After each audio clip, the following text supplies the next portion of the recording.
देश के पहले तो आप सबको नमस्कार।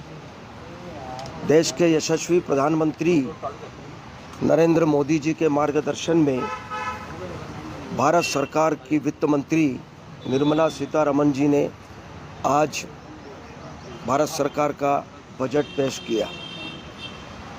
विकसित भारत का यह बजट है। देश का बढ़ता हुआ यह निरंतर प्रगति का बजट है।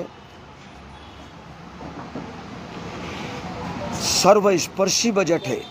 इसमें गांव, गरीब, किसान, मजदूर, महिलाएं, युवा और विशेष तौर से फोकस किया उन्होंने युवाओं को, महिलाओं को, गरीब और किसान, चार बातों पर इन्होंने विशेष तौर से फोकस किया है। निश्चित रूप से जो संकल्प यशस्वी प्रधानमंत्री जी ने लिया है कि 2047 में हमारा देश विकास की श्रेणी में नंबर 1 पर आएगा, उस संकल्प को आधार मान करके और हमारा देश विश्व गुरु के स्थान पर स्थापित होगा। आने वाले वर्षों में 2047 में जो 25 वर्षों का जो रोड मैप बनाया है, उन सबको आधार मान करके, उनको सामने रख करके यह बजट पेश हुआ है। मुझे खुशी है कि वित्त मंत्री निर्मला सीतारमण जी ने बहुत ही सारे वर्गों का ध्यान रखते हुए यह बजट पेश किया है। अब सबसे महत्वपूर्ण बात यह है कि 12 लाख तक की जो इनकम जिनकी होगी, उनको इनकम टैक्स अब नहीं लगेगा। पहले ये 7 लाख का था, 7 से बढ़ा करके उन्होंने 12 लाख का किया है। यह वास्तव में बहुत ही मध्यम वर्ग के लिए भी, सब ऐसे वर्गों के लिए भी यह बहुत बड़ा कदम सरकार ने उठाया है। किसान क्रेडिट कार्ड में भी उन्होंने 3 लाख से बढ़ा करके 5 लाख का जो प्रावधान किया है, यह वास्तव में बड़ा एक ही महत्वपूर्ण प्रावधान उन्होंने किया है।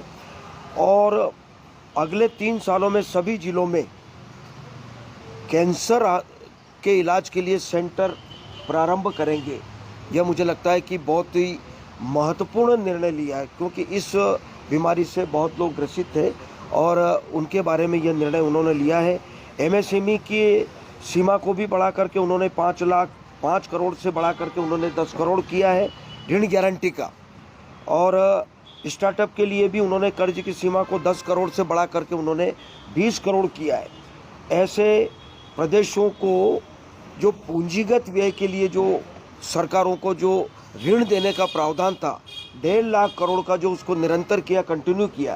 पहले भी था ये 50 वर्ष तक के लिए ऋण देने का जो प्रावधान था, उसको उन्होंने कंटिन्यू किया है। और निश्चित रूप से इससे मध्य प्रदेश को भी लाभ मिलेगा बिना ब्याज के। और विशेष बात यह है कि पूंजीगत कार्यों के लिए यह ऋण दिया जाएगा 50 वर्षों तक के लिए बिना ब्याज के।